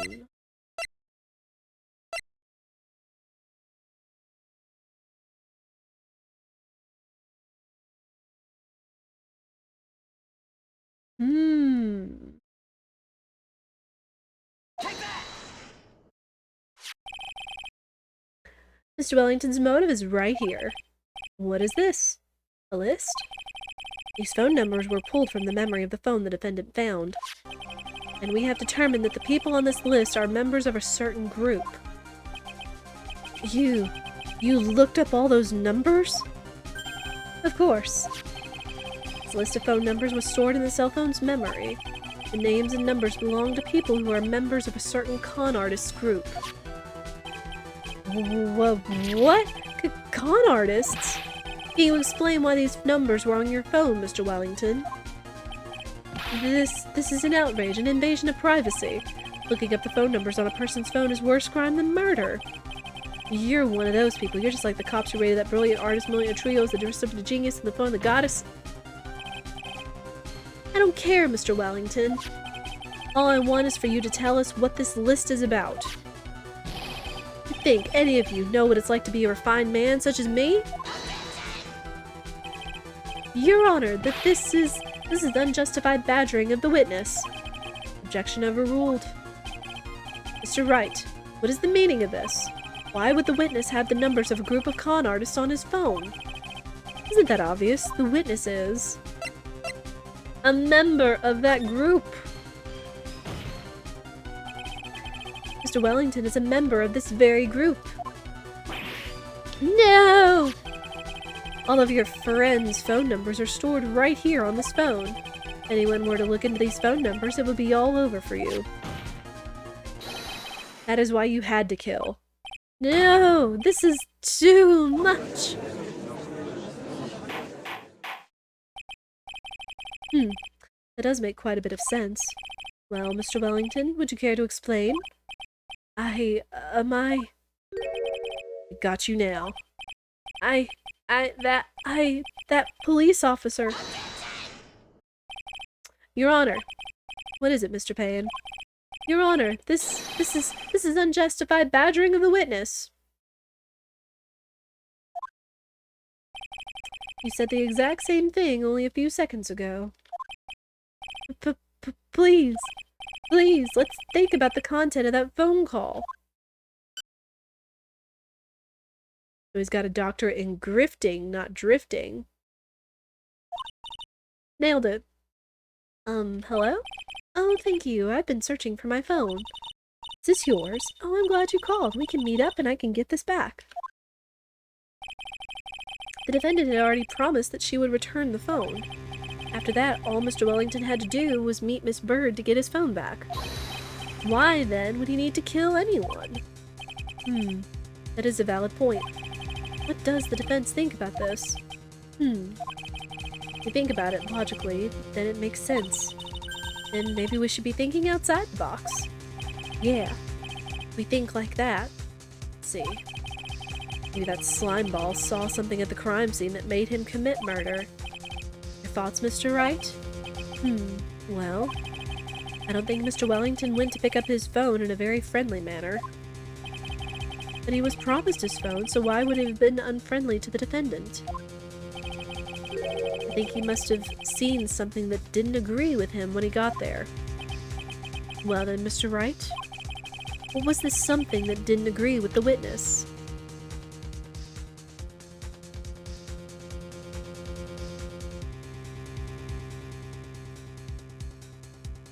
If he's a con artist, he's going to get his phone back. That if Dustin was not there in uniform, fresh off of his shift... Oh. Well, flub that. Wrong button!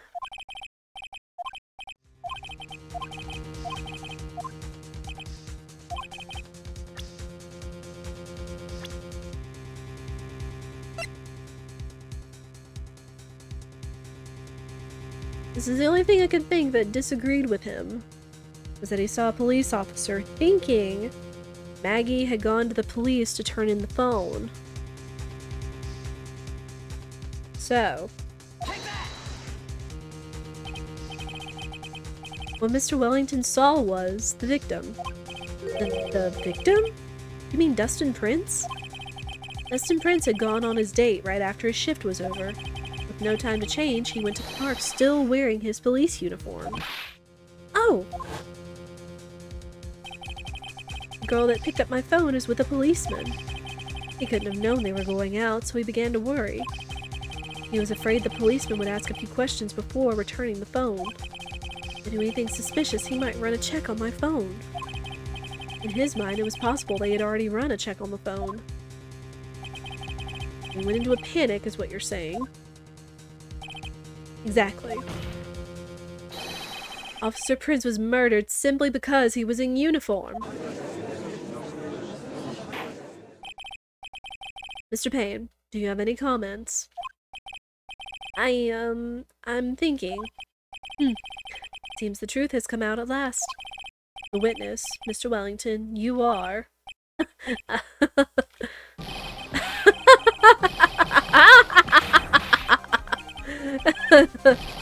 Impressive. Not bad for a person with a third-rate education. What's that supposed to mean? The evidence. Evidence! Ugh. That guy's really creeping me out. All you've been waving around and talking about is that suspicious cell phone. Suspicious phone number this, suspicious con group that. They're all on that phone. But who's to say that phone is really mine? Where's your proof, your evidence? You want proof that this phone is yours? Ah! I already told you earlier. That phone I've lost, I've already found it. You don't even have the slightest idea who the phone in your hand belongs to. You can be sure it isn't mine, you simpleton. What?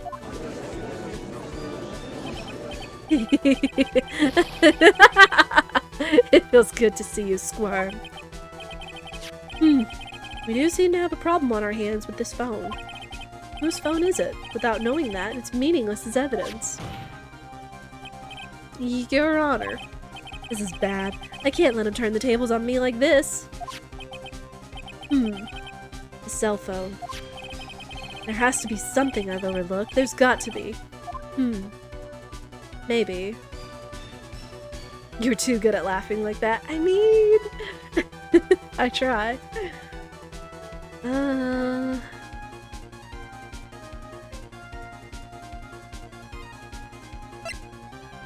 Fingerprints?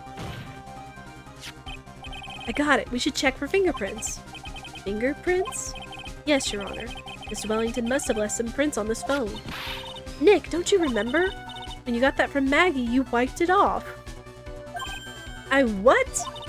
You said there was sand all over it, so... Wiped it? I wiped it? Pretty thoroughly, too.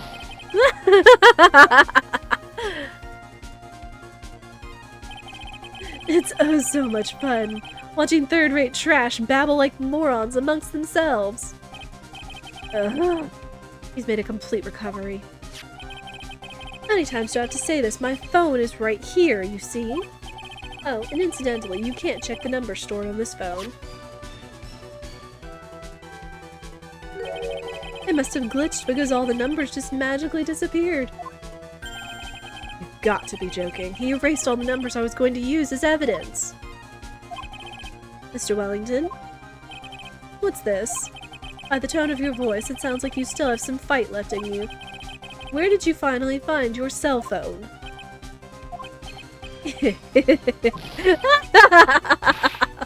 Oh, you are too much! And of course you have no idea what I'm talking about.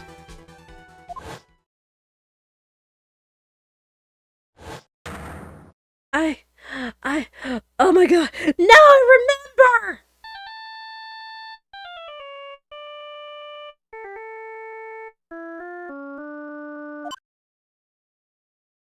He called the phone. Huh, it's like they hung up. Ah, good. I finally found it.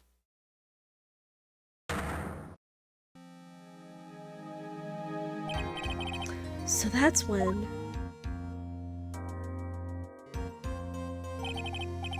What's wrong, Mr. Attorney? Why the harsh glare in your eyes? Nick! We've worked so hard to get this far, but if you don't do something quick, he's going to get off scot-free. I know. Now this phone has to be his. And how am I supposed to prove something like that? What if we do a turnabout on him? Mr. Wright, you cannot prove who the owner of that cell phone is. Your indictment has no basis and therefore no power. It looks like you came up a penny short. Where? Where did I go wrong? Don't blame yourself, you're merely a third-rate lawyer. You only made one big mistake. Who are you? What are you? That's something you haven't figured out for yourself yet. Who I am? The court hereby concludes the cross-examination. If that will be all, I'll have to bid you gentlemen and ladies goodbye. I have a reservation at that ultra-fancy restaurant on the upper side of town. Thank you for your assistance. You've had a stressful day, so please, bon appetit. What am I supposed to do? Am I supposed to just let it go at that? No! Please wait, Your Honor. Alright, Nick! I think I may be able to prove it. Prove it? Prove what, Mr. Wright? Everything! Your Honor, the cross-examination has already ended. Besides, the defense is just going to badger the witness with more inane questions. You will not harass the witness, is that clear, Mr. Wright?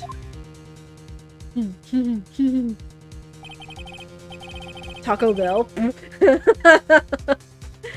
I mean, if they opened up a fancy cantina in his side of town, maybe. Did you hear that? No harassment allowed, Mr. Attorney. Please, Your Honor. Very well. This is your last chance, Mr. Wright.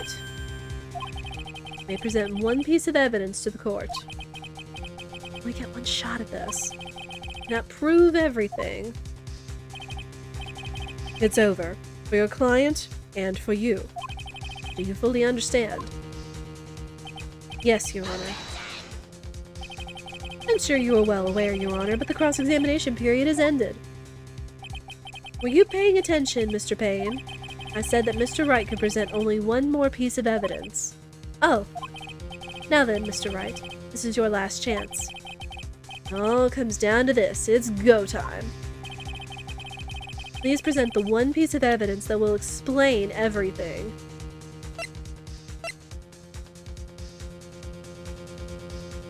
Badge. If you had one shot, would you present badge? No. Oh, man.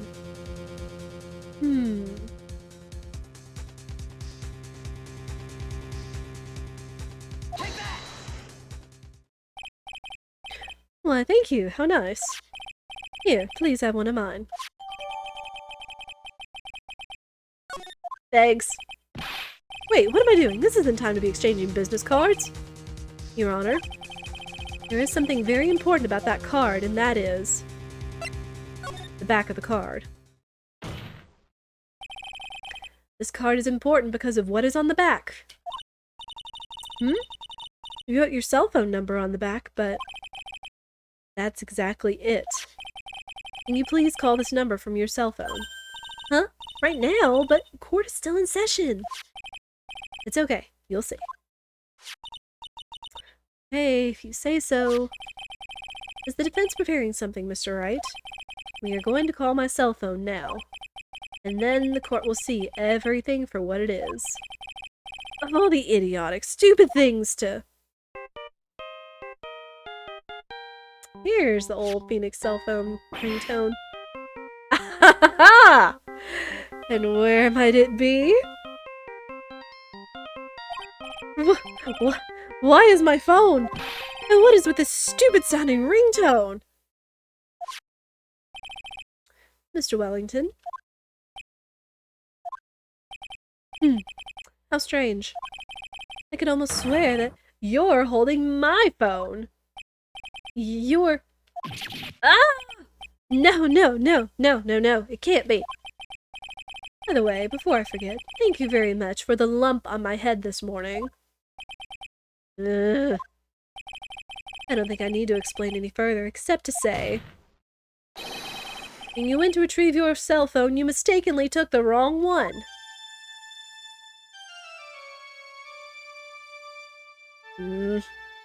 Ah!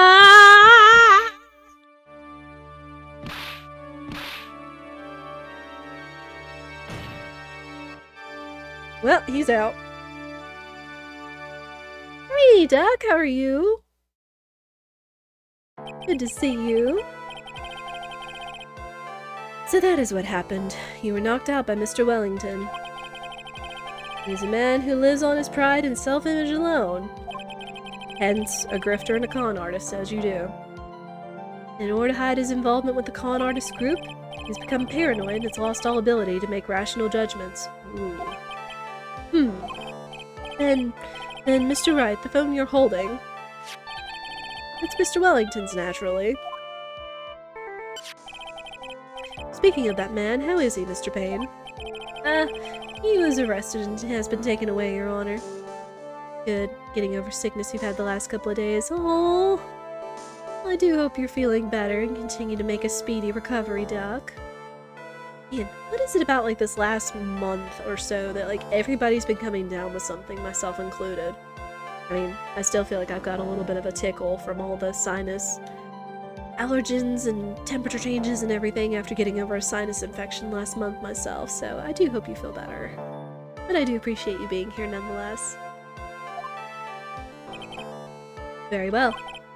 Now then, this court finds the defendant, Maggie Bird, not guilty. Let's go.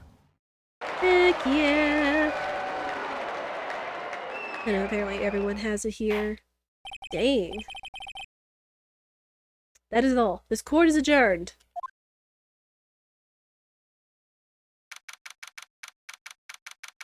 Yahoo!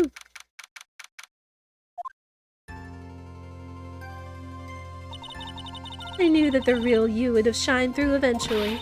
I'm so moved by what you've done for me, sir. Thank you so much, Mr. Wright. I feel really bad for Dustin. He didn't do anything to deserve this. It's probably because of me. Huh? My whole life has been nothing but a whirlwind of bad luck and failures. Your whole life? It can't be that bad, can it? Since I was 6 months old when I fell from the 9th floor of my apartment building. What? Love how the games say the date but not the year. Hey, re-engaged, how are you? That is pretty smart because it kind of feels like you can sort of move it to the day and age, but the game still does kind of date itself considering it had those old, like, Nokia style phones. Which, well, I think these games, at least the trilogy, like, originally came out in, like, the early 2000s. Someone cares to fact check. I've been hit by all sorts of vehicles, gotten sick from all sorts of foods, failed at almost every test I've ever taken, experienced almost every kind of disaster, and never won or even tied at a game of tic-tac-toe.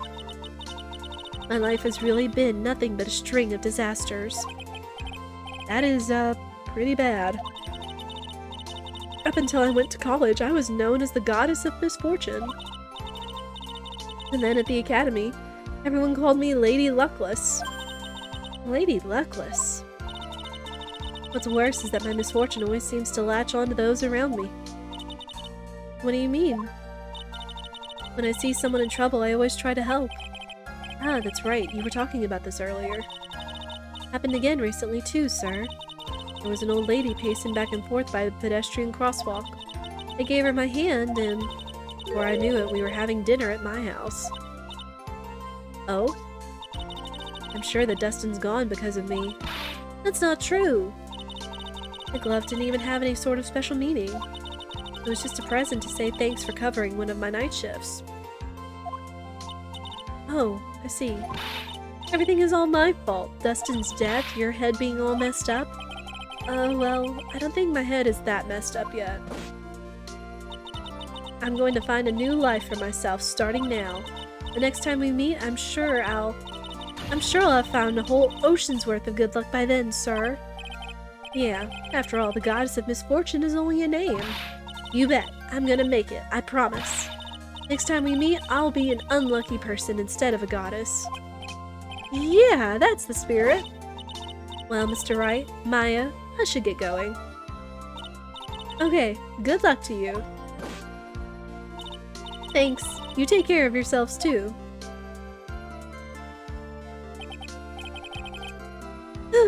What a horrible day.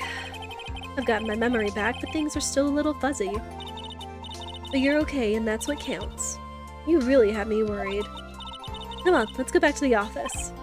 I'm afraid to ask, but here goes. So, this might sound bad, but, who are you? What? I thought you said you got your memory back. At that moment, Everything really did come back to me.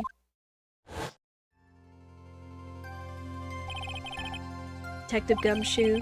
He's someone I've had clashes with in the past during certain cases, but he's also been a good ally during others. The judge. He's a lovable, kind old man who is easily swayed by other people's opinions. But in the end, he always comes up with the right verdict. This person. I haven't got a clue. He seems to know me, but maybe he's mistaking me for someone else? Rip Payne. And this girl. Maya? You finally remembered! This is Maya Fey, my assistant. That's right. I have so many unforgettable memories about her. For example, Earth to Nick, what's wrong? You keep staring at me, don't tell me you've missed me. Oh, well, yeah, I suppose I have. I feel like I haven't seen you in ages. Oh? Well, I'm back now. It's time for us to create new memories together. Alright, sounds good. All the phone numbers on my phone were erased by Mr. Wellington. Rip. Guess I have to start over from the very beginning. Come on, Nick, let's go to our usual burger joint. Okay. Actually, it hasn't even been that long since she came back into my life. And that story began on one rainy afternoon 2 months ago. A mom.